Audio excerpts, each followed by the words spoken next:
पहला क्वेश्चन ये पूछना चाहती हूँ कि आजकल की जो स्टूडेंट की लाइफ चल रही है उसके अकॉर्डिंग उनको फोकस करने में भी बहुत प्रॉब्लम होती है और बहुत इजीली डिस्ट्रैक्ट हो जाते हैं। सो उनकी ऐसी कैसी रूटीन होनी चाहिए जिससे कि वो उनका माइंड की ग्रोथ हो एंड ऐसी डेली रूटीन बताइए जो एक चीज़ तो मस्ट हो कि हाँ उनको ये करना है जिससे उनके माइंड का डेवलपमेंट एंड ग्रोथ हो। इससे पहले कि मैं कुछ बोलूँ, मैं आपसे जानना चाहूँगा आप क्या करते हैं डेली बेसिस पे? Do you follow a routine और डू यू डू समथिंग?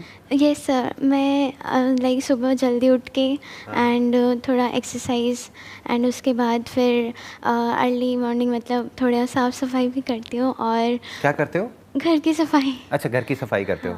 अपने घर की, किसी और के? अपने घर की। अपने घर की, ओके। एंड फिर उसके बाद पूजा करती हूँ हाँ। एंड फिर बाकी सारे काम करती हूँ। और रात को सोने से पहले कुछ रूटीन है जिसको आप रात को फॉलो सोने करते से हो? पहले आपकी वो वीडियो देखती हूँ नाइट वाली अफर्मेशंस वाली। अफर्मेशंस वाली। हाँ जी। मॉर्निंग वाली नहीं देखते? मॉर्निंग वाली भी। देखते हो? अच्छा, ठीक है।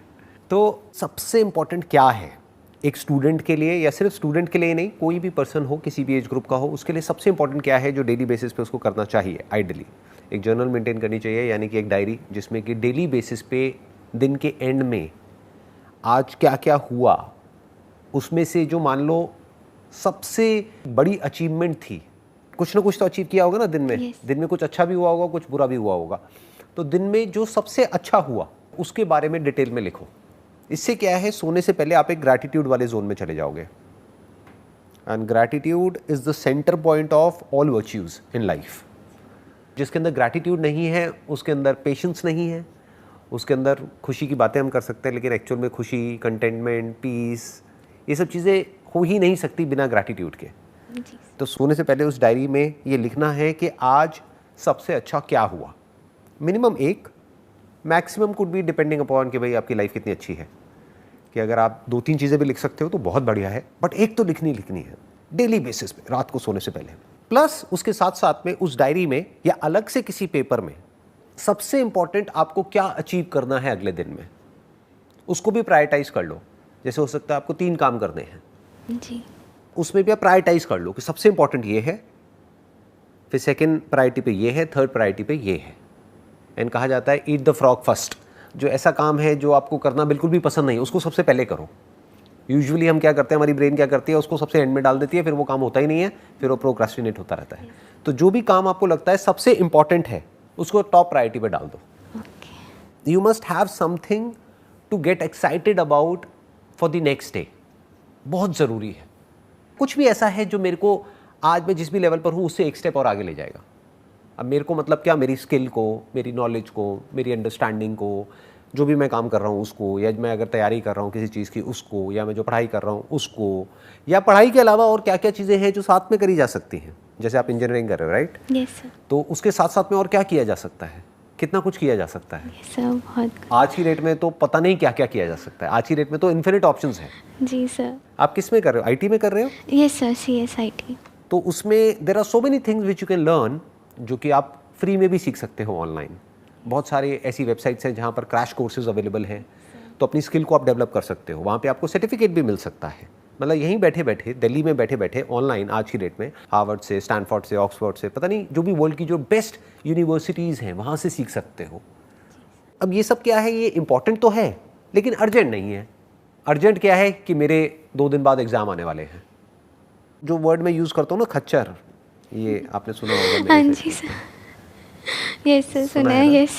ये कुछ आइडिया है मैं किन लोगों के लिए यूज़ करता हूँ ये जो वर्ड है? Yes sir. किसके लिए करता हूँ? सर जो भागे जा रहे हैं अपनी लाइफ में और मतलब अभी ये करना है, जो एक भेड़ चाल की तरह चले जा रहे हैं। और भेड़ चाल का मतलब क्या है कि जो अर्जेंट है सिर्फ उनका ध्यान वहीं तक होता है, जो इम्पोर्टेंट है वो कभी करते ही नहीं है, वो कभी ऐसा काम करते ही नहीं है। दोनों में फ़र्क देख पा रहे हो, अर्जेंट में और इम्पोर्टेंट में? अर्जेंट मतलब क्या, I have to do this, अब तो डेडलाइन आ गई, अब तो करना ही पड़ेगा। एग्जाम आ गया, अब तो करना ही पड़ेगा, नहीं तो फेल हो जाऊंगा, 1 साल पीछे रह जाऊंगा। घर में पैसा नहीं है तो नौकरी तो करनी ही पड़ेगी। तो इट्स ऑल अबाउट पड़ेगा, ये तो करना ही पड़ेगा। बट इंपॉर्टेंट मतलब क्या है, I want to do this. So there is a difference between I have to and I want to. Yes sir. So your mind must always be कि किस तरह से मैं इस आई हैव टू से निकल करके आई वॉन्ट टू वाली कैटेगरी में घुसूं। धीरे धीरे, एकदम से नहीं होगा, ओवरनाइट नहीं होगा, क्योंकि मान लो अगर आपका फाइनेंशियल बैकग्राउंड बहुत अच्छा नहीं है, एक मिडिल क्लास फैमिली बैकग्राउंड से आप बिलोंग करते हो, तो धीरे धीरे आपको अपनी लाइफ को इस तरीके से डिज़ाइन करना है कि ये हैव टू से हट करके आपको वांट टू में आना है कि I really want to do this. इसलिए नहीं कि कल मुझे ऑफिस जाना पड़ेगा, मंडे आ गया है तो सुबह उठना पड़ेगा, ऐसा नहीं होना चाहिए। इसका साइन क्या है कि आप सही ट्रैक पे जा रहे हो जब आप संडे के दिन भी एक्साइटेड हो जो भी कुछ मंडे को होने वाला है उसके लिए। आप एक्चुअल में अंदर से ये फील करते हो कि मंडे मेरी वीक का बेस्ट डे है, तो आप कह सकते हो कि yes you have done something interesting in life. अब इन खच्चरों की रेस से आप बाहर आ गए हो, नहीं तो ये तो रेस चलती ही रहती है मरते दम तक। यहाँ से कभी बंदा बाहर निकल ही नहीं पाता है। उसकी वजह क्या है, उसकी जड़ क्या है? वो कभी भी वो काम करते ही नहीं है जो करना चाहिए, जो करना इंपॉर्टेंट है। वो सिर्फ वही काम करते रहते हैं पूरी लाइफ जो उनको करना पड़ेगा।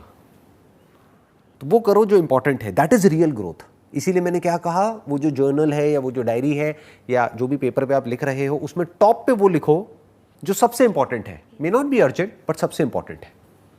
तो डेली बेसिस पे something that you are grateful for, उससे क्या है, नींद अच्छी आएगी।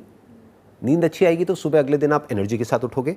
और सुबह उठते ही you must have either your own affirmations, या फिर जो मेरी एक अफर्मेशन वाली वीडियो है या ऐसी और अफर्मेशन वीडियोस हैं, उनको आप सुन सकते हो, जो भी आपको अच्छी लग रही है उनको।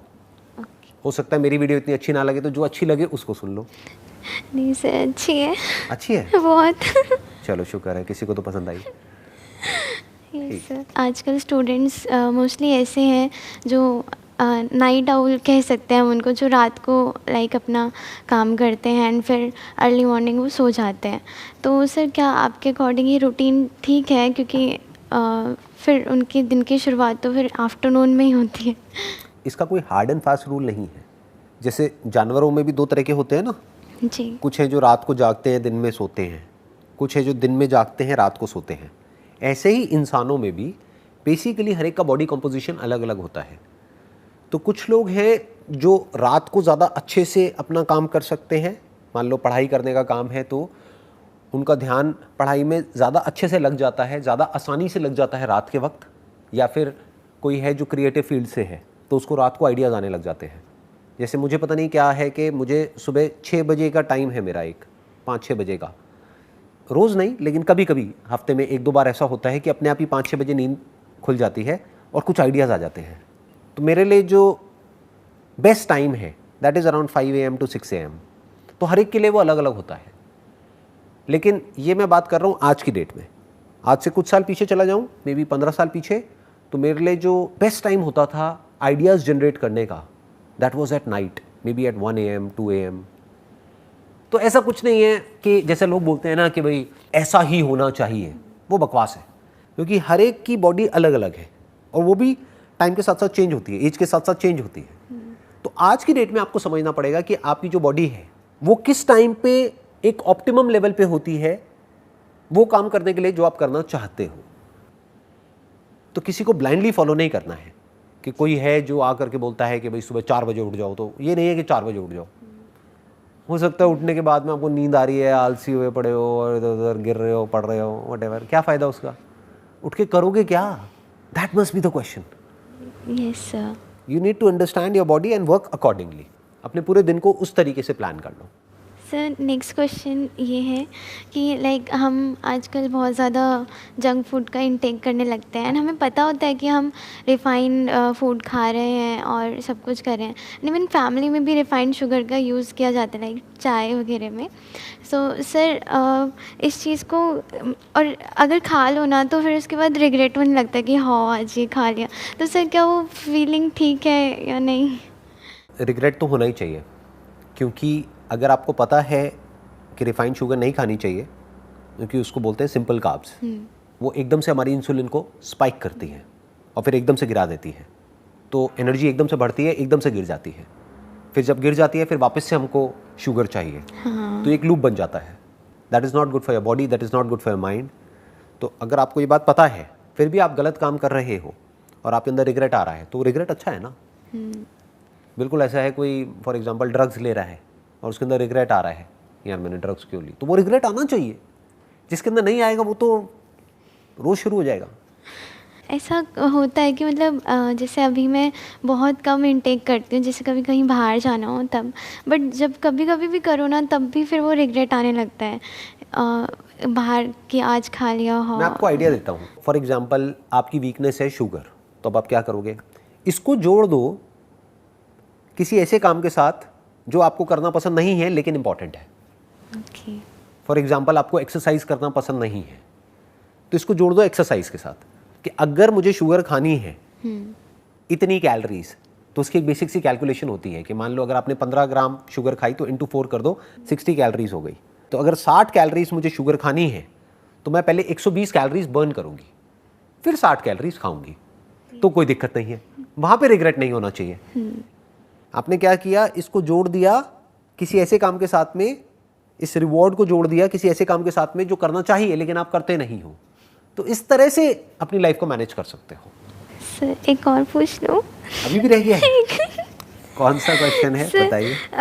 सर ऐसा होता है कि लाइक जैसे जैसे हम टाइम के साथ साथ बड़े होते जाते हैं तो बिहेवियर चेंजेस बहुत सारे आते हैं। तो अगर हमें फिर खुद भी डर लगने लग जाता है कि अगर हमें लाइक जैसे मैं अपना ही एग्जांपल लूँ तो मुझे गुस्सा नहीं आता था पहले, बट अब धीरे धीरे थोड़ा सा आने लगा। सो मुझे डर लगता है कि मैं किसी को हर्ट ना कर दूँ इसकी वजह से। सो उस चीज़ का इमोशनल बैलेंस कैसे रखें? आपकी आवाज से तो नहीं लग रहा कि आपको गुस्सा आता है। मतलब ऐसे नहीं आता। जब आप गुस्सा करते हो तो सामने वाले हंसते हैं या सीरियसली उनको बुरा लगता है? गुस्से में मुझे रोना आ जाता है। अच्छा, तो आपका गुस्सा थोड़ा अलग टाइप का है। आई एम सॉरी, मुझे हंसी आ रही है। आप गुस्सा करोगे कैसे, पहले मेरे को करके दिखाओ एक बार, आप कैसे करोगे गुस्सा? सर अभी नहीं आएगा। जैसे मान लो किसी ने आपसे कुछ उल्टा बोल दिया, आप यहाँ से जा रहे हो, अपने घर जा रहे हो और किसी ने कुछ बोल दिया आपको, आप कैसे गुस्सा करोगे? सर अगर मैं उसको नहीं जानती तो मैं इग्नोर कर दूंगी। आप इग्नोर कर दोगे? बट हाँ, अगर अब्यूसिव हो रहा है कोई तो मैं बोलूँगी कि। कैसे बोलोगे? उनको बोलूँगी कि प्लीज़ आप ऐसे मत बोलिए। ये आप गुस्सा कर रहे हो? सर और अगर जैसे अभी मेरी लाइक प्लीज़ आप ऐसे मत बोलिए, ऐसे मत बोलिए, उसके बाद भी अगर वो बोलता है या बोलती है व्हाटएवर, तो सर थोड़ा अगर चिल्लाना हो तो चिल्ला दूँगी। कैसे कैसे सर मैं बोल दूँगी कि मैं आपसे आराम से बात कर रही हूँ तो आप भी आराम से बात कीजिए। अब थोड़ा थोड़ा गुस्सा मुझे नजर आ रहा है। अब थोड़ा नजर आया, ठीक है, तो है इसका मतलब आपके अंदर गुस्सा है। सो कुछ भी बुरा नहीं होता है लाइफ में, ये समझना ज़रूरी है। जैसे लोग होते हैं ना, वो बोलते हैं मेरे को पॉजिटिव थॉट्स आने चाहिए, नेगेटिव नहीं आने चाहिए। ये बेवकूफ़ी की निशानी है। पॉजिटिव और नेगेटिव क्या होता है, ये तो हम ही ठप्पा लगा रहे हैं ना, हम लेबल लगा रहे हैं, ये पॉजिटिव है ये नेगेटिव है। आपके ऊपर है आप उसको क्या मीनिंग दे रहे हैं। क्या है आपका पास्ट, कुछ एक्सपीरियंसेस हैं जो आपके साथ में हुए हैं, वो एक्सपीरियंसेस अपने आप में ना अच्छे होते हैं ना बुरे होते हैं, उसको आप मीनिंग दे देते हैं अपने माइंड में। उस मीनिंग के बेस पे आपकी आइडेंटिटी बनती है, उस आइडेंटिटी के अकॉर्डिंग थॉट्स और फीलिंग्स और इमोशंस जनरेट होते हैं। फॉर एग्जाम्पल इस तरह के नेगेटिव इमोशंस आ रहे हैं, नेगेटिव फीलिंग्स आ रही हैं तो नहीं आनी चाहिए, उन सब की अपनी एक जगह है। Those are like sign post. Sign post का मतलब समझते हैं आप? साइन पोस्ट समझते हैं क्या होता है? नहीं। जैसे रोड पे जाते हैं तो एक साइन पोस्ट नहीं आता है yes. कि ये जगह अब इतने किलोमीटर दूर है यहाँ से। For example you are feeling sad, you are feeling depressed, तो वो बुरा नहीं है, that is like a sign post कि आप कहीं कुछ गलत कर रहे हैं, समझ जाओ, नहीं तो वो चीज़ बढ़ने लग जाएगी। फॉर एग्जाम्पल आपका मूड बेवजह ही बहुत ख़राब रहने लग गया है, तो वो बुरा नहीं है। लोग क्या करते हैं, उसको इग्नोर करते हैं, डिनायल मोड में चले जाते हैं। लोग ऐसे शो करते हैं नहीं कुछ हुआ ही नहीं है। देखना, ध्यान से समझना, दोनों में फ़र्क समझना। एक है डिनायल मोड कि आप उसको पुश करने की कोशिश कर रहे हैं, आप उसको ऐसे शो कर रहे हैं अपने आप को औरों के सामने कि नहीं मेरी लाइफ में तो कोई प्रॉब्लम है ही नहीं, बाहर से हंस रहे हैं लेकिन अंदर से परेशान है। ये हो गया डिनायल मोड कि आपकी लाइफ में कोई प्रॉब्लम है, बट उस प्रॉब्लम को सॉल्व करने की बजाय, उस प्रॉब्लम को फेस करने की बजाय आप एक डिनायल मोड में हो। आप अपने आप से झूठ बोल रहे हो, आप अपने आप को कह रहे हो नहीं नहीं मेरी लाइफ में कोई प्रॉब्लम नहीं है, जबकि एक्चुअल में है, तो आप उस प्रॉब्लम से भाग रहे हो। दूसरे तरह के लोग कौन होते हैं, जो उस प्रॉब्लम के अंदर ही इंडल्ज हो जाते हैं कि मेरी लाइफ में ये है वो है वो है वो है वो है। दोनों में कोई फर्क नहीं है, दोनों ही जाकर के उस प्रॉब्लम में फंस जाते हैं। मैं क्या कह रहा हूं, ध्यान से समझना। अगर कोई भी उल्टे थॉट्स आ रहे हैं जो रेपिटेटिव है, कभी कभी आया गया कोई फर्क नहीं पड़ता, बट जो रेपिटेटिव है, एक तरह का एक पैटर्न बन रहा है, एक तरह की एक साइकिल बन रही है and you are not feeling good about those thoughts and feelings and emotions, तो इमीडिएटली देखो कि वो किस तरफ इशारा कर रहे हैं. That is basically an outcome of something that you are doing. उसका अपने आप में कोई मतलब नहीं है. फॉर एग्जाम्पल, आप बैठ करके पूरे दिन कोई न्यूज़ चैनल देखते रहो जहाँ पर उल्टी सीधी कोई भी न्यूज़ आ रही है, तो आपको अपने आप ही बुरा फील होने लग जाएगा. तो अब आपको ये नहीं करना कि मेरे को बुरा फील ना हो या मुझे बुरा फील नहीं हो रहा है. आप न्यूज़ चैनल देखे जा रहे हो, आपको बुरा फील हो रहा है, लेकिन पूरी दुनिया के सामने आप कैसे रिएक्ट कर रहे हो कि मैं बहुत खुश हूँ. खुश कैसे हो सकते हो? आपको डर लग रहा है, लेकिन बाहर से आप क्या शो कर रहे हो? नहीं, मुझे डर नहीं लग रहा है. आप एंशियस हो अंदर से, लेकिन बाहर से क्या दिखा रहे हो? नहीं, मेरे को कोई एंजाइटी नहीं है. ये हो गया डिनायल मोड. या फिर क्या है, जो न्यूज़ चैनल वाले आपको डरा रहे हैं चीख चीख करके, आप और डरते चले जा रहे हो और ये कह रहे हो कि मेरे को क्या हो रहा है, मैं इतना डर क्यों रही हूँ, ये वो. उस वक्त करना क्या है? Look at it as a sign post कि मुझे बुरा फील हो रहा है. क्यों हो रहा है? मैं क्या गलत कर रही हूँ? तो इमीडिएटली आपको आंसर मिलेगा, अच्छा ये जो बुरा फील हो रहा है वो इस वजह से हो रहा है क्योंकि मैं कुछ बुरा देख रही हूँ, बुरा सुन रही हूँ, इस वजह से हो रहा है. तो अगर मैं वो बुरा देखना बंद कर दूँ, बुरा सुनना बंद कर दूँ, कुछ अच्छा देखना शुरू कर दूँ, कुछ अच्छा सुनना शुरू कर दूँ, कुछ अच्छा सोचना शुरू कर दूँ, एक डायरी मेंटेन करूँ, उसमें लिखूँ अपने सारे के सारे थॉट्स को. इनफैक्ट ये क्लैरिटी लिख करके ज़्यादा जल्दी आएगी आपको. जब भी कभी कुछ बुरा लग रहा है ना, लिखने लग जाओ, थोड़ी देर में अपने आप ही आपको अंदर से जवाब मिल जाएगा. अच्छा, इस वजह से ऐसा हो रहा है, ये मैंने पास्ट में हुआ था, उसको गलत मीनिंग दे दिया है, उसको मैं ये भी तो मीनिंग दे सकती हूँ. तो मीनिंग चेंज करते ही एकदम से सब कुछ चेंज हो जाता है. थॉट्स, फीलिंग्स, इमोशंस ऐसे ही बदल जाते हैं एक सेकंड में. You got the difference? आपको क्लियर हुआ? Yes sir. सर, अब जैसे मुझे गुस्से में ना रोना आ जाता है, तो सब मुझे ऐसा कहते हैं कि ये वीकनेस है, तुम मतलब वीक क्यों हो रहे हो. तो रोना क्या वीकनेस में आ जाता है? नहीं, रोना तो बहुत अच्छा होता है, क्योंकि जिसको रोना आता है वो बड़ी जल्दी हल्का हो जाता है या हो जाती है. एग्जैक्टली. तो वो तो बहुत अच्छा है. हाँ, पूरे दिन आप रोते रहो तो बात अलग है. कभी कभी रोते होगे आई थिंक. Sir yes. मतलब जैसे एवरेज क्या है हफ्ते में? नहीं 15-20 बार महीने में महीने में कभी कभी, जैसे अगर कुछ थिंग्स वर्कआउट नहीं कर रही होती महीने में तो. एक आध बार. हाँ. तो ठीक है, चलता है ना. आप अगर गुस्से में रो देते हो तो वो अच्छा है, क्योंकि रोना मतलब क्या, जो भी आपकी फीलिंग्स है, आपके इमोशंस है, वो रो करके बाहर निकल रहे हैं ना, बजाय कि किसी को मारने पीटने के. Yes sir. कुछ लोग हैं वो गुस्से में चीज़ें उठा करके फेंकने लग जाते हैं, मारते हैं, पीटते हैं, चीखते हैं, चिल्लाते हैं. उससे फार बेटर है रोना. रोना बुरा नहीं है, बहुत अच्छा है, बहुत हेल्दी है. देयर इज़ अ रीज़न जिसकी वजह से बच्चे बहुत रोते हैं. तो ये नेचर की इंटेलिजेंस है जो हम सबके अंदर फीडेड है, ताकि हम किसी भी चीज़ को होल्ड करके ना रखें. कोई इमोशन है, फीलिंग है, वो आया फटाफट से निकल गया. ये तो बहुत अच्छी क्वालिटी है. इसके ऊपर तो मैं किसी अलग दिन एक पूरा का पूरा सेशन आपके साथ में करूँगा, एक पॉडकास्ट करूँगा, ये समझने के लिए कि इसके पीछे की साइंस क्या है, कि जब भी गुस्सा आए रोने कैसे लग जाओ. तो ये तो बहुत बड़ी साइंस है. मतलब अगर ऐसा आ जाए तो सोचो कितना मज़ा आए. हर घर में पति पत्नी की लड़ाई हो रही है, एकदम से पति रोने लग जाए, पत्नी को वैसी तरस आ जाएगा उस पर. अरे अरे बेचारा. राइट. लड़ाई 1 सेकंड में सॉल्व, खत्म. आई होप आपको जितने भी आपके क्वेश्चंस थे उन सबके आंसर्स मिल गए हैं. यस सर, मिल गए. Wish you all the very best. Thank you. And I must say आपकी स्माइल बहुत अच्छी है. हंसते रहो, कभी कभी रोते रहो, बट हंसते रहो. Thank you sir. Wish you all the best. Thank you.